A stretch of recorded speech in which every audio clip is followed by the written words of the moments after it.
The following podcast contains opinions from paid professionals. The information provided in this podcast is general in nature and not advice. For free and confidential support, call 1800 858 858 or visit gamblinghelponline.org.au. Welcome to episode 4 of So We Think as we get into deep spring territory. Ben Way, before we get into this weekend's action, the accountability check from last weekend. I hate this part.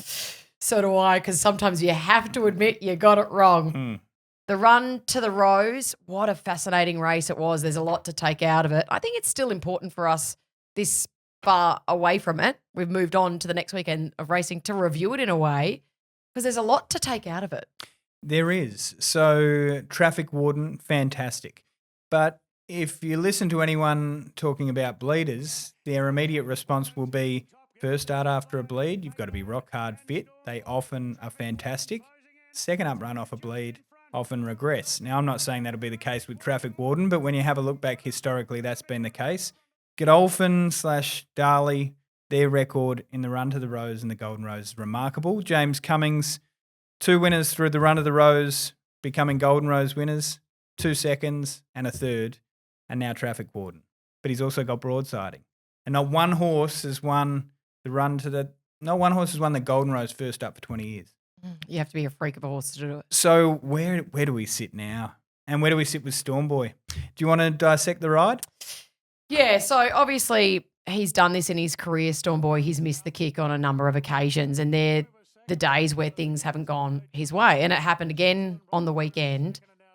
I feel for Hippo because I think the instructions, and this has been talked about at length over the last few days, the instructions would have been you lead at all costs.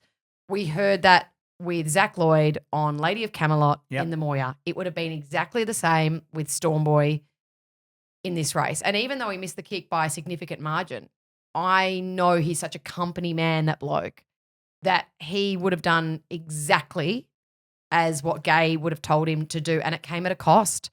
He was still gallant in defeat. Like, for him to be able to stick on at the end of that and run a drum was a big effort. But I have no doubt if he had missed the kick and maybe settled 3 back with cover, the result may have been different. It's not an aberration. He's done it stacks of times. So I heard Wayne Hawkes say if you ran this race 10 times, he'd win 9 of them. I'm sorry, what evidence is that based on? I love Wayne and I really respect his opinion, but I find that staggering because he would miss the start in 5 of them. Now, he's been squeezed out by a note of all horses, the stablemate, and he's probably finished further back than his start maybe had him deserving. And then I spoke to him, I bumped into him at the shop. He said, I didn't expect Switzerland to keep punching up. I thought I'd get across a little bit easier than I did. So when I made the decision to go forward, I didn't think I'd work as much as I did. The other weird part about it is the times don't say he actually worked that hard. Yeah. So now you go, right, well, the times don't say he burned it at both ends. So was it more disappointing than it was optically? I think Traffic Warden's superior. But and you tipped him, so well done to you. Yeah, thanks. You've got to get one right. When you get one like Via Sistina wrong, what happened there? Yeah, I reckon it was wheels spinning on a heavy deck, so only half an hour before it was hailing at Flemington. And they still sent them out in the hail. It was unbelievable stuff. I know, but if you've sat on a podcast and said, I think Mr. Brightside's lost a couple of lengths, well, he came out and won. You've said you can't back Jenny off that, and she was gallant in defeat. And you've said Via Sistina's the superior horse to both, and she's beaten out of sight. Yeah. I'm sorry. It's a tough pill to swallow, I'm sorry. isn't it? Yeah. I did it as well. I was on the same track with you in terms of Via Sistina. Maybe she was flat second up after that big win in the Winx. I think track conditions played a part. The vet report has come back with nothing. Trainer and jockey obviously and visibly disappointed in the performance. But don't write her off. I don't think write her off. And the same as like when it came to Jenny, we didn't write her off. We just said you can't back her off the back of that. No. Off the first up performance. Great to see her back. It's good for racing, but I mean, I couldn't have, even if she'd won, I would have happily kept out of that, just knowing that the first up performance wasn't up to the standards that we know and come to expect from her. The Chris Waller second up syndrome has long been discussed as a thing, and we saw 3 headline acts that kind of highlighted that. Now, whether it's fact or fiction, it was the case on the weekend. They were amazing first up, and then Jolly Star in particular I thought was flat, and I guess that's our next port of call with the Everest slots. And we were saying, what's the dream result from remember last week, what's the dream result from Coolmore's End? Do we want to see Switzerland leading and winning with Storm Boy steaming home? Then you've got your Everest slot and you've got your Guineas locked. Well, now I don't know where they're at. I think they're still on the same path with Storm Boy. So they're still thinking Golden Rose, Guineas. But if Switzerland offers donuts, you're probably Golden Rose, Everest. What's your thought?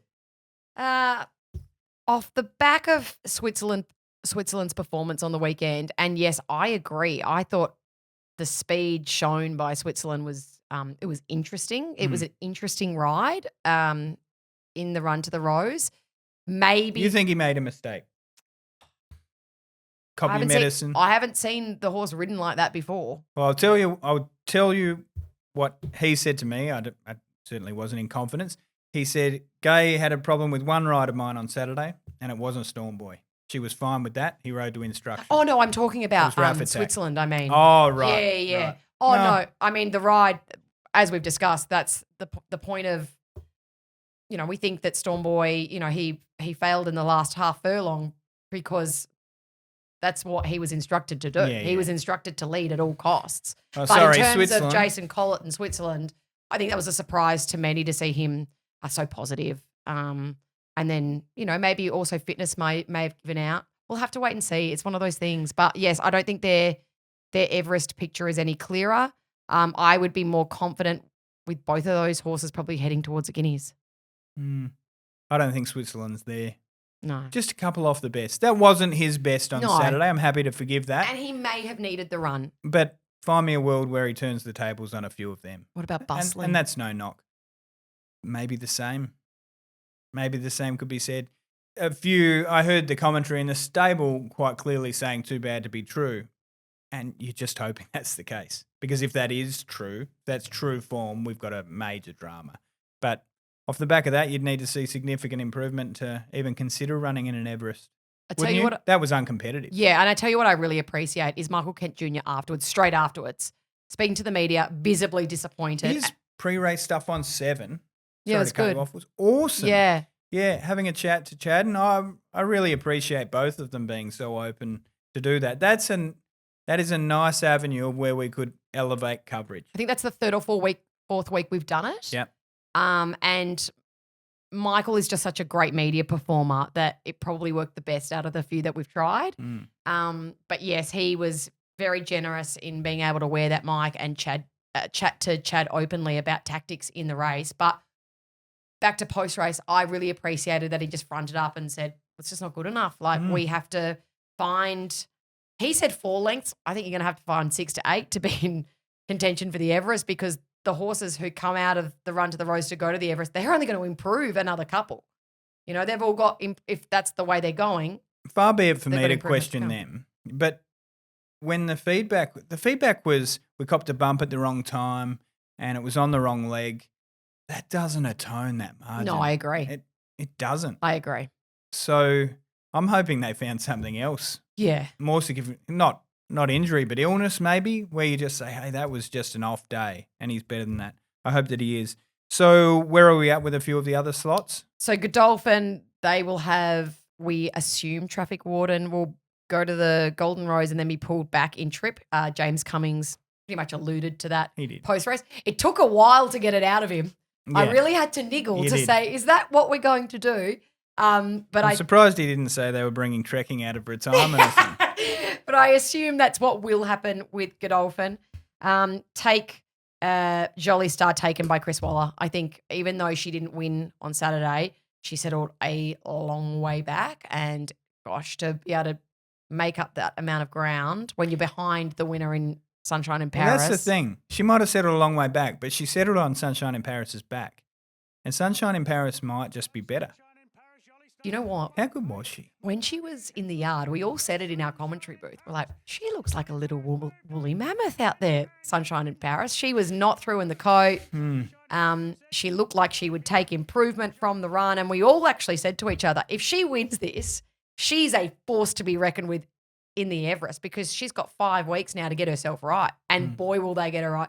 At this early stage, I'm actually in her corner because if she was able to do that fresh first up looking like that, imagine what she's going to be able to do in 5 weeks' time. There are 2 mountains to climb that day, an Everest and a Cossie.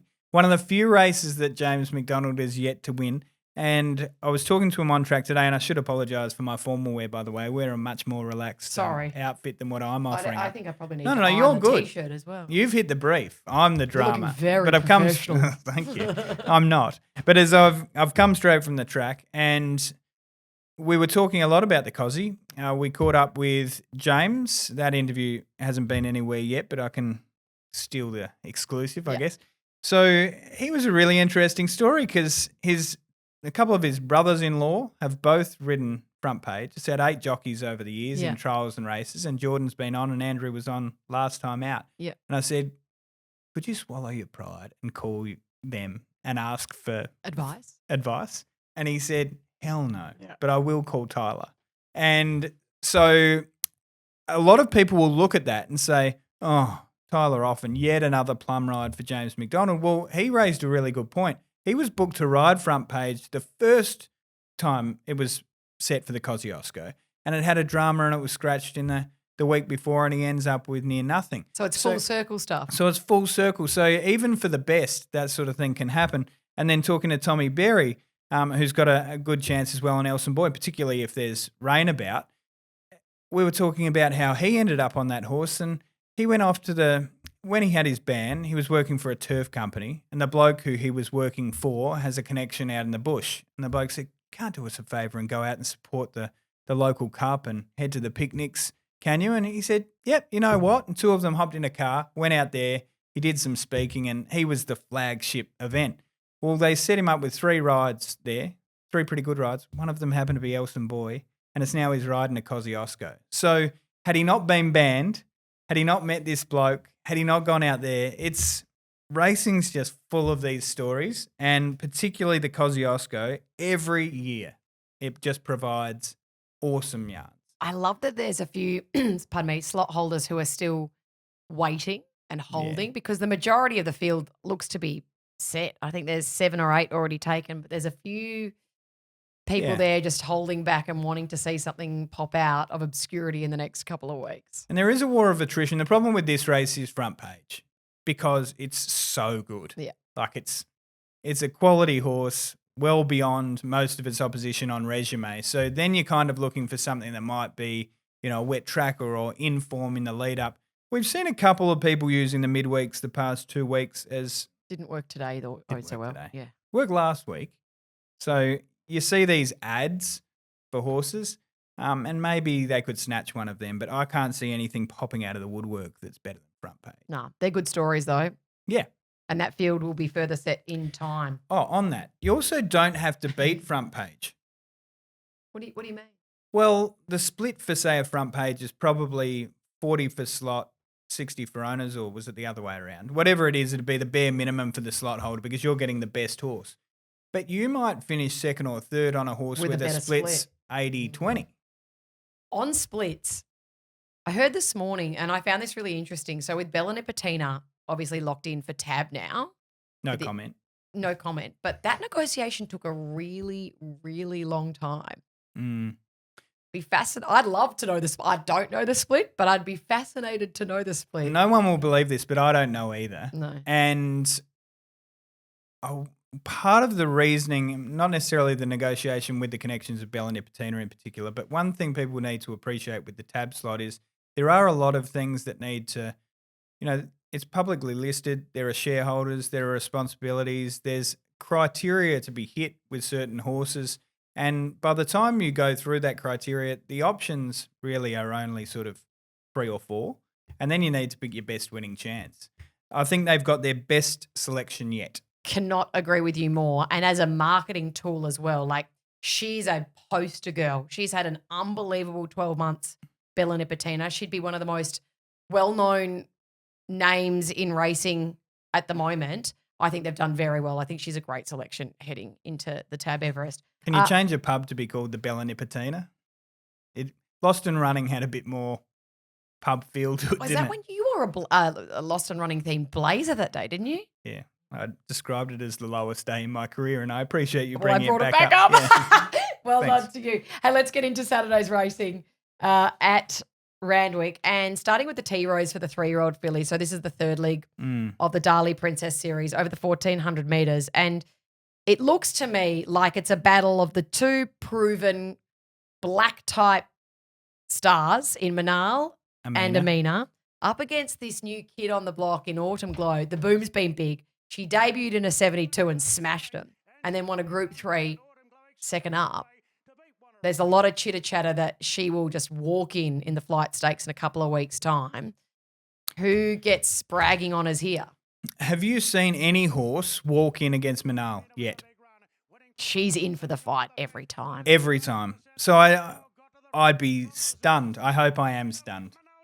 I'm not saying that the Autumn Glow won't beat Manal, but I'm saying nothing's put a length or 2 lengths, or she's been in every hot race against all the highly touted horses. And Nearly every always in the time finish. nearly every time she beats them. I think it'd be Manal from Amina, and I hope to see Autumn Glow running into the placings. But the prices would suggest she's almost over the line. The thing is that are in Manal and Amina's favour here again, and maybe some of those other horses that came out of the Furious, like El Morzillo, who was desperately unlucky. Always is.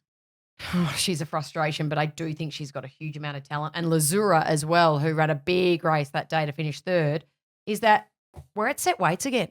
So you've got a Group 1 winner in Manal who's now won a couple of Group 2s and a Group 3.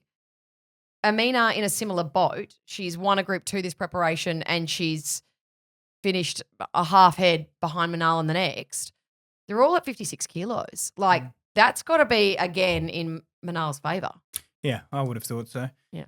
So we look ahead to the Underwood too. Yeah, so the Underwood, obviously a bit of a stepping stone for the Caulfield Cup in a few weeks' time. So on the same day as Tab Everest Day, which is, I love how the Melbourne Racing Club and the ATC, they work together on this day, and they go, you know what, let's make it the greatest day of racing across the country with Group 1s galore, heaps of prize money. Everyone just works in sync beautifully. And the Underwood is a stepping stone for that. And I reckon it's a really good edition of this race, albeit tough. I saw that Pericles is the favourite at about $3. Now, if he's got an opportunity to win a Group 1, I would say it's this. He's probably got fitness on his side compared to the rest of the field. But there's a couple of last start performances that I just cannot ignore. Kovalika, I mean, in the tramway behind Royal Patronage, we knew on that day you had to be up on speed, near the rail. He flashed home. And I know he's done this in the past. He can be a tease, this horse. But he's going to have my each way money. And then first up, Plastic Carousel, who was bought for $6 million by Yulong, given to Anthony and Sam Friedman to train. I like what they're doing down at Pinecliff at the moment. They're not necessarily running horses 1,600, 1,800, 2,000, 24. Some horses, they are doing that and they need it. But I have a feeling the plan with her is to be potent first up over the 1,800 metres. Even is though she better than them? Her European form suggests that she is. Is there a little?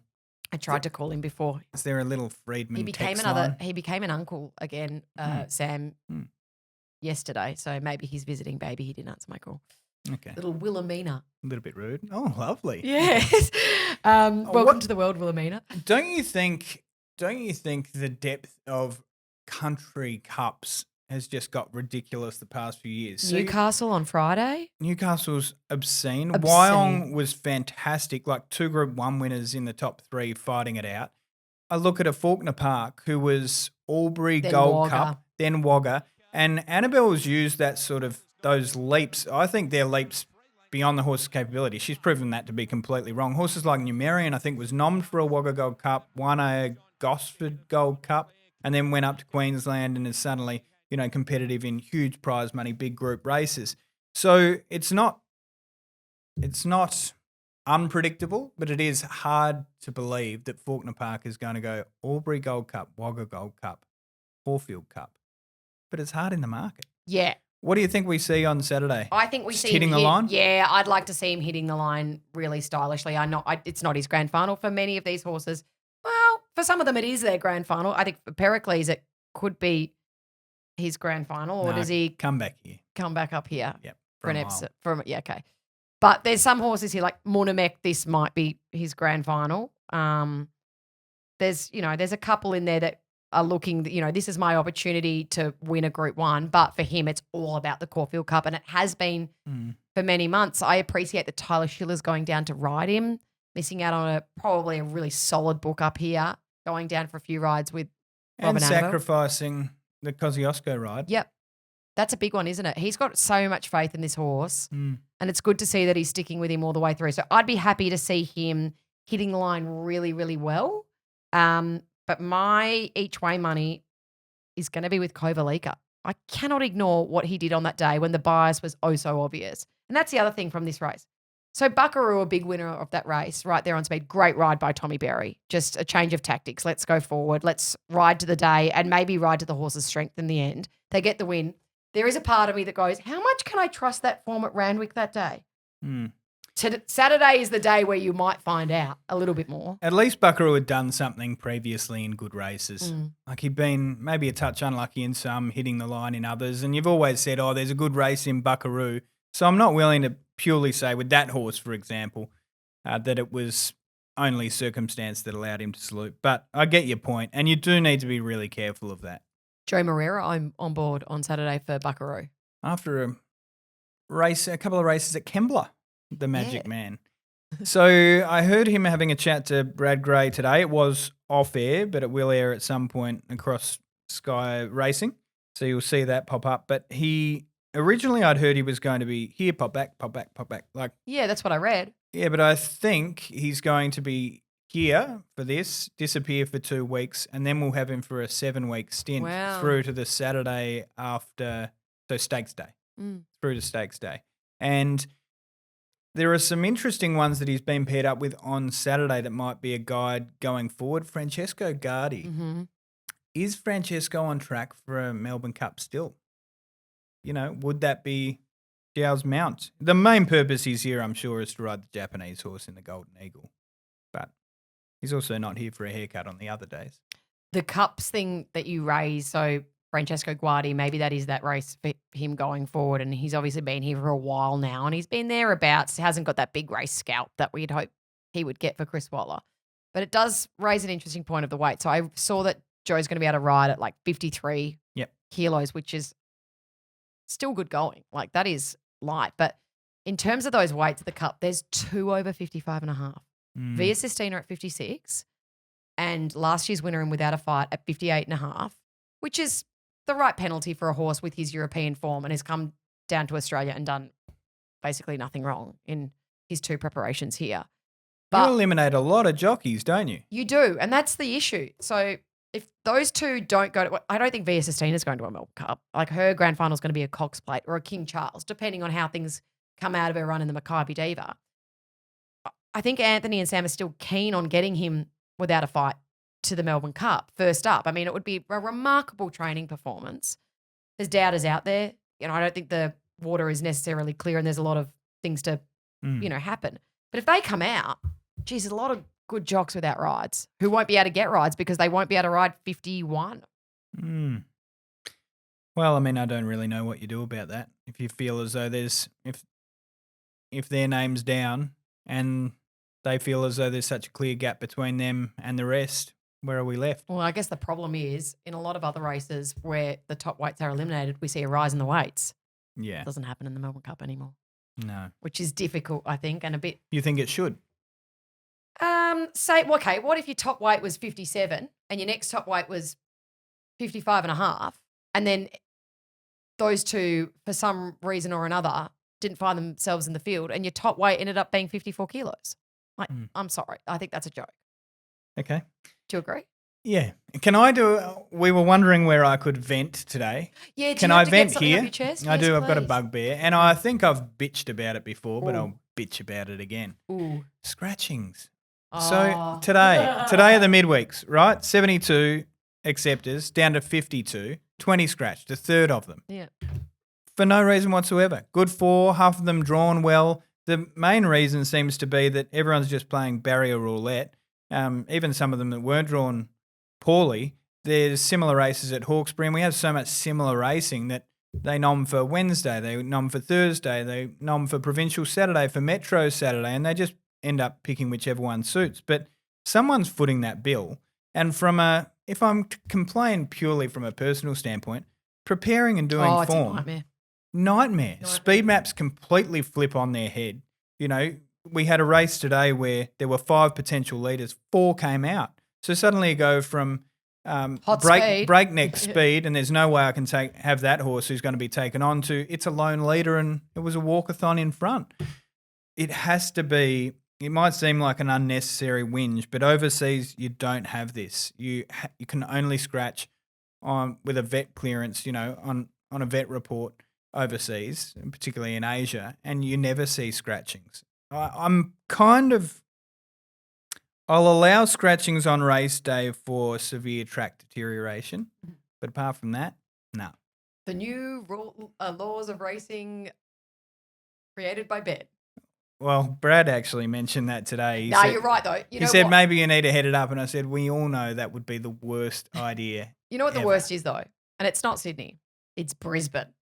Brisbane on a Saturday, when you literally look at a field, and I'm not joking you, they might have 14 in a field and then 8 emergencies, right? And then you're going, okay, so there's 20, 22 in this, in my form. And a couple might have come out. A couple might not have jockeys listed, which is always a giveaway that they're going to come out. But then they don't, and then they find riders, and then by the time it gets to 8 a.m. and I'm doing scratchings on a Saturday morning and trying to figure it out, I just basically put it in the bin. I feel as though it's born out of syndications. Like syndications absorb cost, whereas if they were just horses with one owner and you'd nommed for 3 different venues and scratched to opt for a 4th, eventually they'd be like, "Oi, what the hell's going on here? You are costing me." You chatted to your dad. What was the breakdown? Yeah, so if you're racing in Sydney and you nom, you accept, and then you scratch in a metro race, it's going to cost you in excess of, and it depends on different races, obviously, different acceptance fees and non-fees and all that kind of stuff, but it's going to cost you probably $500. And some of them are scratching, and it would be less for other meetings, obviously. Yeah. But some of them are scratching 3-4 times a week with the same horse. The biggest winner and if you've got a rider prescribed by acceptance time, which you are meant to do, otherwise you get yourself a nice, I think it's $200 fine. If you have a rider prescribed, you've got to pay the jock as well. Yeah, it annoys me too. The only people winning are the administrators, really, because they're getting the fee. And I guess... And no horse goes around. There's some trainers who like to do it more than others because they're hedging their bets and they want best conditions to suit, best field, be able to get an easy kill, best barrier to suit a horse. There's obviously a number of reasons that they do it. But for people like us who have to do a lot of form for a weekend, it does my head in. Yeah. It does my head in. And I just think it's become so hard to make money as an owner. Now, that's not why you should get into it, because the fact is you're just not going to, apart from the rare few. But I did the sums on a horse that I owned, and if it had a 5-year racing career, raced until it was sort of 7 years of age, I worked out based on fees and expenses and everything, it would have had to have made about $260,000 just to break even. How many horses make $260,000? Yeah. Not many. Not many, if any. Okay. Anything more we need to go through? Yeah, let's do the Bill Ritchie quickly. This is an interesting Group 3 at Randwick on Saturday over the 1,400 metres because we get to see the return of Cafe Millennium, the big unit with the gangly legs, but he has furnished. He has grown into himself. He has become a man now, so to speak. I believe it when I see it. Up against Tom Kitten, who heads the market for the Epsom at the moment, and the Ultimate Gear Change has done the job with him. Early doors, which way are you leaning? So the horse that's become a man and the horse that lost his manhood. Well, Thomas is to be fair, Cafe Millennium is not a man. No. But he has grown into the big gangly frame that he was possessing early in his career. We talked about him. He was, I hope they don't mind, he was big and dorky and he would sort of monster them in the yard. But then when he got out to the races, we saw his debut performance was just outrageous. I reckon he had his mind on the job for about 150 metres and put away a decent field. And we've been waiting for it all to click. So fingers crossed it does. Tom Kitten will more than likely be under the odds because he's Tom. And everybody jumps on, and our traders know you can put Tom Kitten up at any price, people will be jumping in. Yeah. It's going to be a really good race, and I'm hoping that Tom Kitten delivers on all the promise we've ever seen. Yeah. Because the return said he's back bigger and better than ever. For sure. And I think he's a deserved favourite in the Epsom at the moment. If we look at Saturday selections, apart from your tips in the races that we've gone through, is there anything that you really like? I think commemorative down in Melbourne, race 6 down there, like she is the big gal. Good to see Godolphin hit some form last weekend with Traffic Warden. And I think her going down there, well, I reckon she's going to give that field a big old shake. She's going to show them who's boss. Are they going as bad as James led on? I don't think he meant it in that way. I think he meant it in a way regarding as what the focus of the operation is going forward.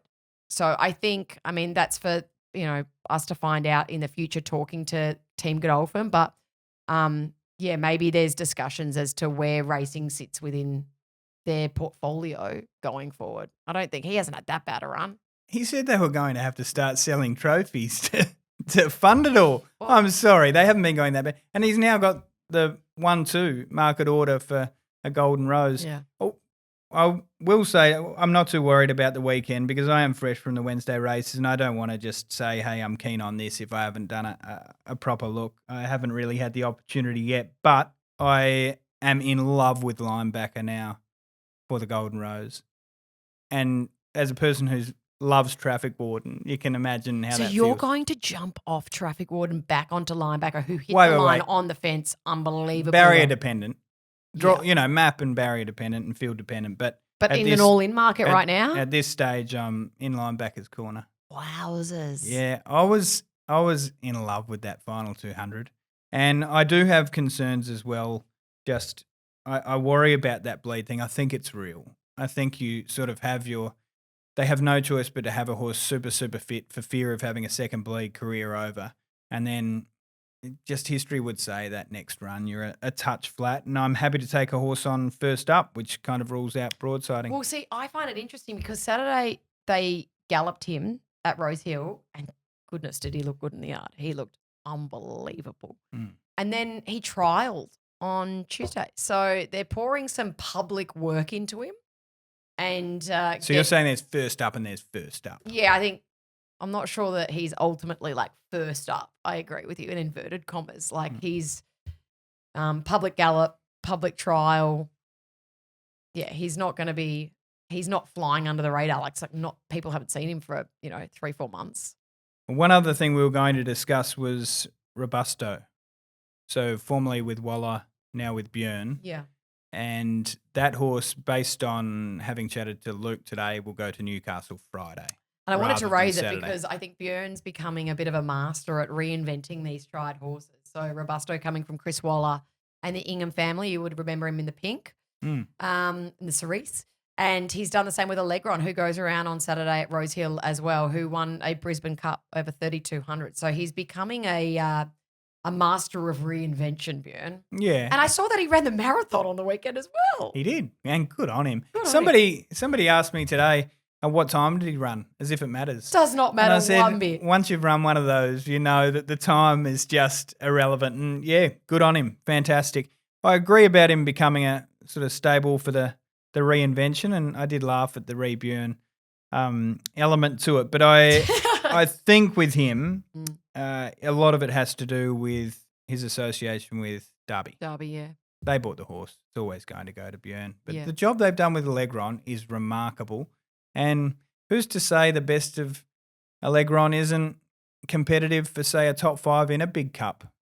He's down in the order of entry at the moment. I think he's in the 40s, but there's a war of attrition to take place up at the order of entry. Like, he gets the 32 and he'll be fit. He's not going into it first up. About 2 months ago, I had a look at the top 10 in the market for the Melbourne Cup, and I reckon 6 times I said, who is that? Half of them weren't in the country and still aren't in the country. So I think there will be attrition, but whether he gets in is probably matter for discussion down the track. Okay, plenty. Like, just keep taking notes on things that you would like to discuss next week. And if you've got anything that you might want us to discuss, you can let us know as well. We get into more great racing next Saturday because it's the big one, the Golden Rose. It's one of the hottest races of the season. Can't wait for that. But in the meantime, hope you find a winner on Saturday, and we'll see you next week on So We Think. You win some, you lose more. For free and confidential support, call the number on the screen or visit the website.